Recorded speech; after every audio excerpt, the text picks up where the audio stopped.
Gee, Brain, what do you want to do tonight? The same thing we do every night, Pinky. Try to take over the world. They're Pinky and the Brain. Yes, Pinky and the Brain. One is a genius, the other's insane. They're laboratory mice. Their genes have been spiced. They're Pinky and the Brain. Brain. Welcome to Pinky's Podcast, Week 7. Good week for you, boy. I'm not hanging myself from the fan in the background here. So, that's a highlight. Much better mood than I've been in the last few weeks. 4 weeks, to be exact. Broke the losing streak. I'm feeling good about myself. We're going to have a little speech about that towards the end of the podcast. Going to start with the battle of the big men, though. Eddie beat Espo 78-54. Another shit week from Espo. Can't wait to beat him again. Russell Wilson stinks. DeMarco Murray stinks. Shane Vereen stinks. Brandon Marshall, he wasn't going to do much against the Patriots. He started 2 tight ends. Unless you have Gronk and I don't even fucking know who else. Maybe Travis Kelce. You shouldn't be starting 2 tight ends. I don't get that. Actually, looking at it, I get that now because he's carrying 3 tight ends. Whatever. Thanks for the free wins for everybody, Espo. The rest of his bench sucked. I guess Deshaun Jackson was out.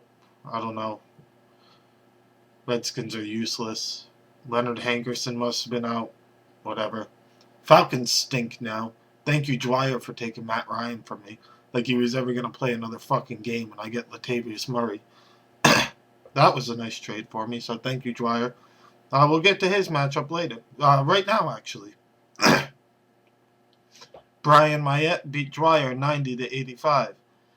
Matt Ryan stinks. That was the difference. Well, Eli Manning stinks too, so real bad quarterback play there.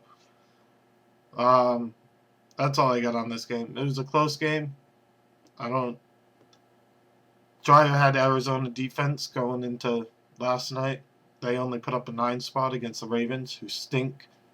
So, disappointing for Dwyer, I guess, because somehow he usually manages to get 20 points out of his defense. So that sucks. He probably thought he was going to win last night. Nope. Dwyer's now 2-5. He stinks. Brian's 5-2. Brian actually looks really good. Brian has probably three top 10 running backs, I'd say. Le'Veon Bell and Devontae Freeman are 1 and 2 right now, I think. Or they're probably not ranked 1 and 2 because Le'Veon Bell had to sit out some games because he was smoking weed with LeGarrette Blount. But I think since he's come back, he and Freeman have been the 2 best running backs. Todd Gurley's just been going nuts lately. So Brian's going to be tough to beat because he's getting a lot of production from a spot where there's not that many great players this year. And Eddie's 5-2 and Espo's 4-3. I don't know how Espo's 4-3. That's not going to last. Eddie at 5-2 probably won't either. He just keeps putting up like fucking 80 points and winning because apparently nobody can score when they play Eddie. But whatever. Moving on, we got Davis beat Kyle 76-73. Kyle is now in sole possession of last place. I kind of feel bad for Kyle. David Johnson just did nothing last night. Usually he's good for a touchdown, but the last 2 weeks he's been terrible. Whatever, that's a very non-exciting matchup. I was kind of rooting for Kyle. I felt his pain of being at 1-5, and it's nice to get the extra win in there, but that's too bad for Kyle.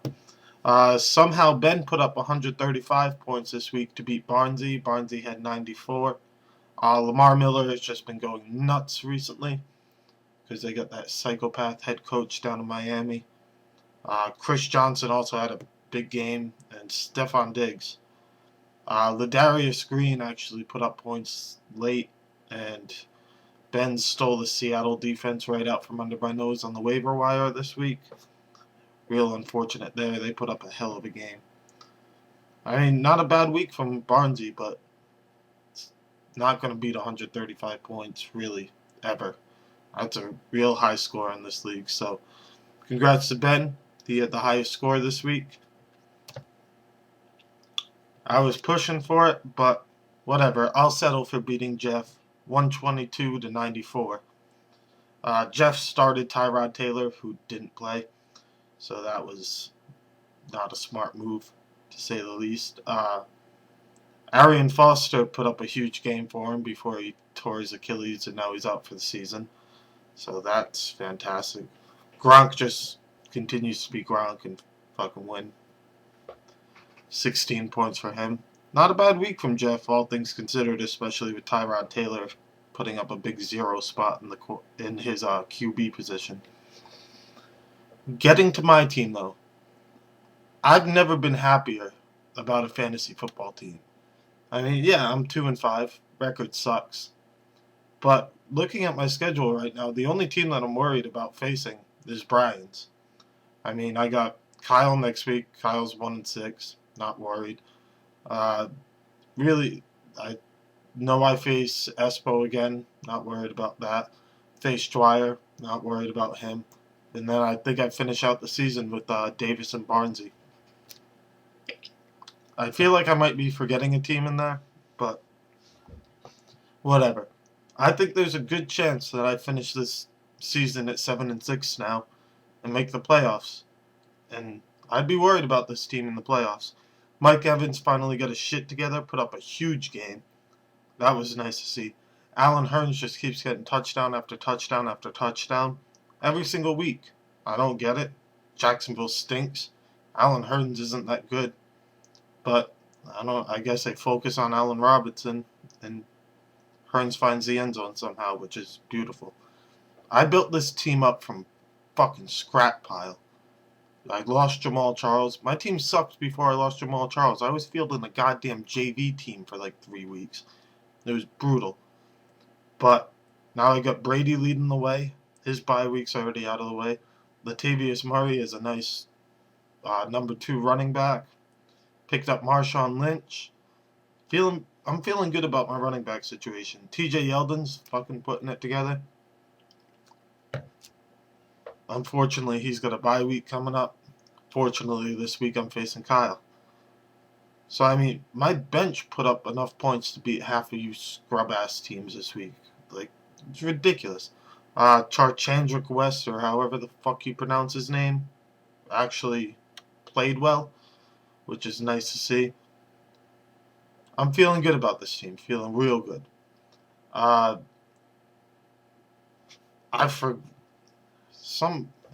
Kyle, I think, wanted trophies for the week. I don't know what the fuck to do for trophies. I guess I'll give the scrub-ass team of the week to Espo, because he was the lowest scoring person in the league by 20 points. And the miracle of the year to Ben for putting up 135. Standings so far. We got Brian at 5-2 and Eddie at 5-2. They are leading their respective divisions. Then Barnesy at 4-3, Espo at 4-3, Jeff at 4-3, Davis at 4-3, and Ben at 4-3. Little bit of a gridlock there. Really don't understand how half of those teams are as good as they are. And then Dwyer and I are both 2-5. And Kyle's in sole possession of last place at 1-6. So rooting for you, Kyle. Hope you start winning some games. He actually put up a decent amount of points. More points than Davis, Ben, and Espo. And Eddie. Eddie almost has... This is amazing. Eddie has the fourth lowest amount of points in the league this year. No, third. And he's 5-2. I don't get it. Absolutely amazing. But smoke show of the week this week. Roll the tape.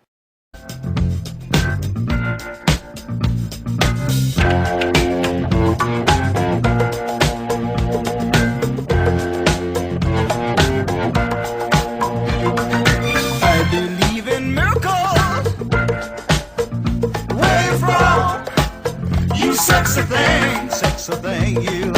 I believe in miracles. Since you came along, you sexy thing.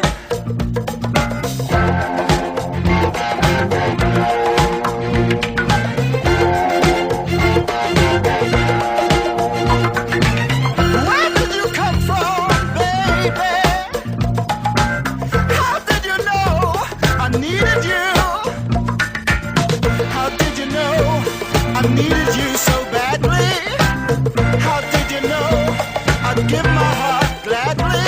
Yesterday I was one of the lonely people. Now you're lying close to me, making love to me. Alright, that's it for this week. Hope you guys enjoyed the slideshow. Can't wait to be 3-5 after this week. Good luck to everybody. Can't wait to make my playoff push.